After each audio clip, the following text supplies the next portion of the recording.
Le petit matin Sud Radio, 5h-7h, Benjamin Glaise. 6h40 Sud Radio, la vie en vrai ce matin. J'ai le plaisir de recevoir Super Mamie 2024. Cette année, c'est la Super Mamie Île-de-France qui a gagné. Elle est avec nous ce matin. Bonjour Muriel Palma. Bonjour. Et bienvenue sur Sud Radio. Félicitations d'abord pour ce titre. Merci. Le concours, c'était... Merci, c'est gentil. C'était hier à Nice. Oui. Est-ce que vous êtes remise de vos émotions, Muriel Palma? Pas encore. Je suis encore la tête dans les étoiles. Je suis encore toute bouleversée. Toute bouleversée, ça a été un moment magique. J'imagine beaucoup d'émotions quand vous avez entendu votre nom. Oui, mais l'émotion était bien avant. C'est-à-dire, c'est tout un parcours au moment finalement. du témoignage de mes enfants, voilà. Oui, forcément. Ce sont eux qui vous ont inscrit?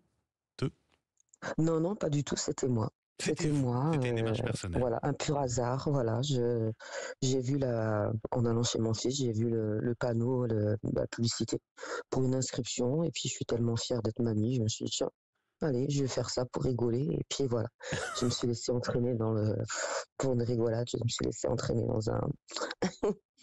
dans le concours. Voilà. Et c'est rigolo, mais au final, vous l'avez pris sérieusement finalement ce concours. Comment ça se passe? Comment on vous a départagé? Vous étiez 10 candidates en lice hier. Oui, voilà, on disait 10 candidates de 10 régions différentes. Et puis il y avait un jury qui nous a partagé avec le vote du public et les internautes.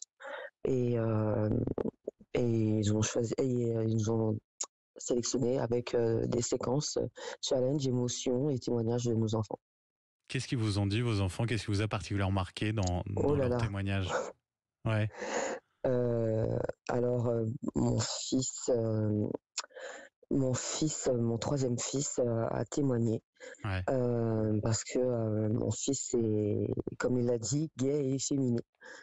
Et que c'était pas facile d'avoir cette étiquette et que je lui avais donné la force de faire de sa différence, que sa différence soit une force, voilà. Et c'était très émouvant d'entendre ça dans la bouche de mon enfant, voilà. C'était pas évident pour lui de parler de ça ouvertement et qu'il le fasse en public, c'était d'autant plus émouvant. Et il l'a fait pour vous? Oui, c'est ça. C'est ça qui est fort. C'est vous avez élevé vos enfants seuls, c'est ça? Oui, 4 fils, toute seule. Oui.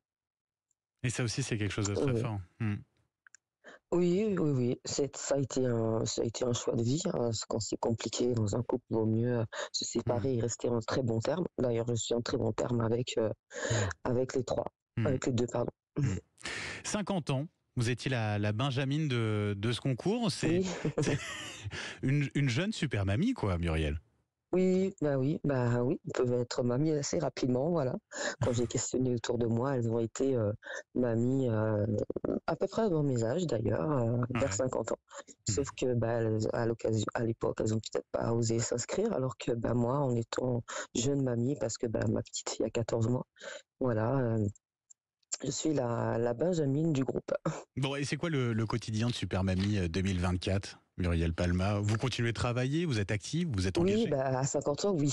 Bien sûr, oui. Forcément. On est encore la retraite, jeune. c'est encore un petit peu loin dans la ligne de mire. Il va falloir attendre encore un petit peu. Oui. Je dois contribuer encore. Non. À 50 ans, écoutez, la semaine, et puis le week-end, parce que moi, je suis esthéticienne, forcément, je travaille.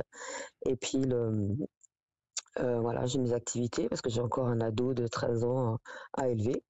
Donc, voilà, il y a tout ça, il y a l'ado à s'occuper, et puis je consacre, on va dire, un vendredi sur 2 à ma petite fille. Voilà, c'est pour elle. Racontez-nous, les Miss France, on sait qu'il y a une année ensuite avec beaucoup de représentations. Pour Super Mamie, ça se passe comment une fois qu'on a le titre? Il y a un programme aussi derrière de prévu? Oh, forcément, je pense. Déjà, les élections régionales vont reprendre dès le mois de mars, le mois de la fête des grands-mères, et puis donc avec des sélections. Donc je suppose que je devrais aller de région en région pour motiver les troupes. Un petit conseil pour conclure pour les futures grand-mères qui nous écoutent là en ce moment sur Sud Radio. Quel conseil vous donnez pour devenir à leur tour une super mamie? C'est quoi une Oui. super mamie en 2024? Alors, il y a le seul impératif, c'est d'avoir un petit enfant. Et je conseille à toutes les grand-mères de France de venir s'inscrire parce que c'est un moment tellement riche en émotions. Vos enfants vous mettent en valeur et vous disent des mots ils nous disent tous les jours qu'on les aime et on les aime et qu'ils nous aiment, mais qu'ils le fassent avec réflexion, voilà, et qui nous donnent un témoignage, ça vaut tout l'or du monde. Et puis voir vos petits-enfants s'amuser ou s'impliquer pour vous faire des petites déclarations d'amour, c'est très bouleversant. Et Voilà, et juste pour ça, vous avez tout gagné. c'est un Vous n'avez juste pas besoin retour de plus. de l'amour aussi que vous leur avez tout Oui, simplement apporté. exactement. Ouais. Voilà. Muriel Palma, un grand merci d'avoir été avec nous ce matin sur Sud C'est moi Radio. qui vous remercie. Super Mamie, donc 2024, après avoir été Super Mamie Île-de-France. Je vous souhaite une très belle journée. Merci à vous.